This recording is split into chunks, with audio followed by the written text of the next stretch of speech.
जय माता दी। स्वागत है आप सभी का हमारे चैनल में। तो देखने वाले सभी माताएं एवं बहनों को करवा चौथ व्रत की हार्दिक शुभकामनाएं। करवा माता की कृपा से सबका सुहाग अखंड बना रहे। तो चलिए दोस्तों, आज के इस वीडियो में हम सुनेंगे करवा चौथ माता की कथा। करवा चौथ माता की कहानी कुछ इस प्रकार है। एक बार की बात है, एक साहूकार के 7 बेटे और एक बेटी थी। बेटी का विवाह हो चुका था। बेटी अपने मायके में आई थी। बेटी का नाम करवा था। सातों भाई अपनी इस इकलौती करवा बहन को बहुत गहरा प्रेम करते थे। अपनी बहन का पूरा ध्यान रखते थे। जब करवा मायके में आई हुई थी तो एक दिन शाम को सभी भोजन करने के लिए बैठे। कार्तिक मास कृष्ण पक्ष की चतुर्थी तिथि थी। अतः घर में साहूकार की सभी बहुओं ने और साहूकार की बेटी करवा ने चतुर्थी का व्रत रखा हुआ था। जब साहूकार के सभी बेटे भोजन के लिए बैठे तो उन्होंने अपनी बहन को भोजन करने के लिए कहा। भाइयों का भोजन करने के लिए बुलाने पर बहन ने कहा, भाई अभी चांद नहीं आया है।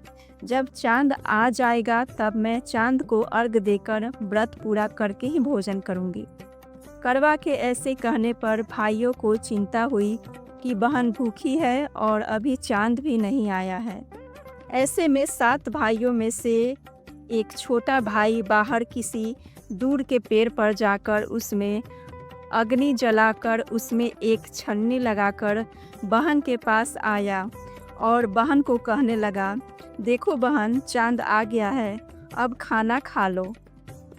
बहन ने अपनी भाभियों को भी कहा, भाभी देखो चांद निकल आया है, अब आप लोग भी अर्घ देकर व्रत पूरा करके भोजन कर लो।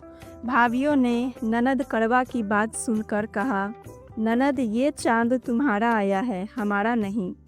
ऐसा कहने के बाद यह करवा अकेले ही भोजन करने के लिए बैठ जाती है और जैसे ही भोजन का पहला ग्रास अपने मुंह में लेती है तो उसके छींक आ जाते हैं।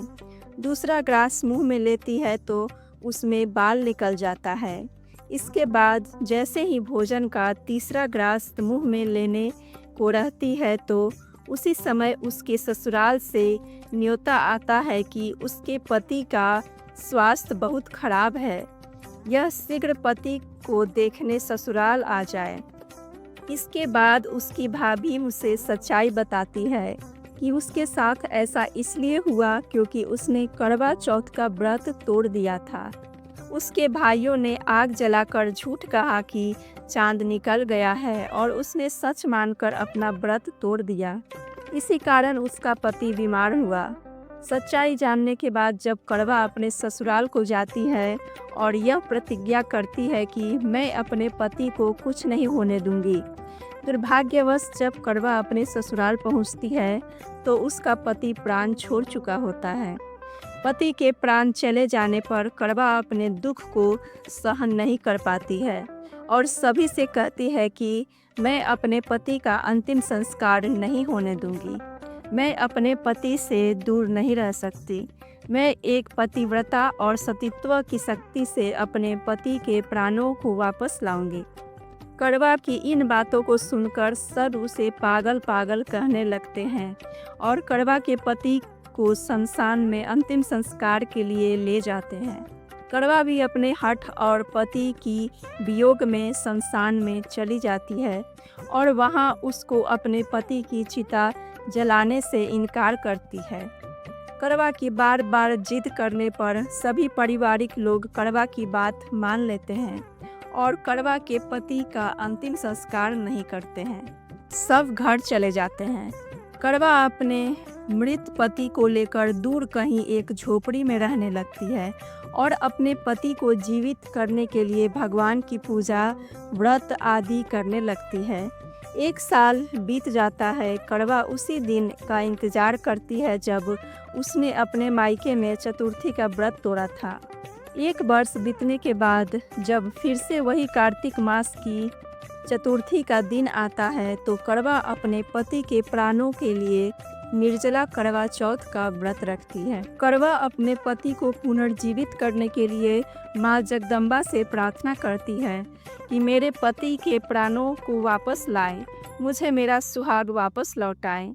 जब करवा का यह व्रत पूरा होने को रहता है तो उसके व्रत से माँ प्रसन्न हो जाती है और उसे कहती है कि यदि तुम अपने पति के प्राणों को वापस पाना चाहती हो तो अपनी सबसे छोटी भाभी के पास जाओ, वही तुम्हारे पति के प्राणों को वापस ला सकती है। क्योंकि करवा का व्रत तोड़ने का कारण उसका सबसे छोटा भाई ही था। उसी ने पेड़ पर अग्नि जलाकर बहन को झूठ कहा था कि चांद आ गया है। अतः करवा अपनी सबसे छोटी भाभी के पास जाती है और उनके पाँव को पकड़कर कहने लगती है कि मुझे मेरा सुहाग वापस दिला दो। बार बार कहने से करवा की भाभी अपनी छोटी उंगली को चीरकर उससे रक्त अमृत निकालती है और करवा के पति के मुंह में डालती है। ऐसा करने पर करवा का पति जय गणेश, जय गौरी, जय गणेश, जय गौरी कहता हुआ पुनर्जीवित हो जाता है। इस प्रकार भगवान की कृपा से करवा का पति वापस आ जाता है। तब करवा माँ गौरी से प्रार्थना करती है कि हे माँ गौरी, जिस प्रकार आज आपने इस करवा को फिर से सुहागन बनाया और चिर सुहागन का वरदान दिया, ठीक उसी प्रकार हे माँ सभी स्त्रियों को सुहागन का वरदान मिले। तो ये थी करवा चौथ माता की कहानी। तो एक बार बोलिए करवा चौथ माता की जय। तो आज के इस वीडियो में इतना ही, और अगर वीडियो अच्छी लगी हो तो वीडियो को लाइक शेयर करके, जो भी चैनल पर नए हैं चैनल को सब्सक्राइब जरूर कर दीजिए। इसी तरह के वीडियो देखने के लिए और कमेंट में जय करवा माता लिखना ना भूलें। तो आप लोगों से जल्द मुलाकात होगी एक नए वीडियो में। तब तक के लिए धन्यवाद। जय करवा माता।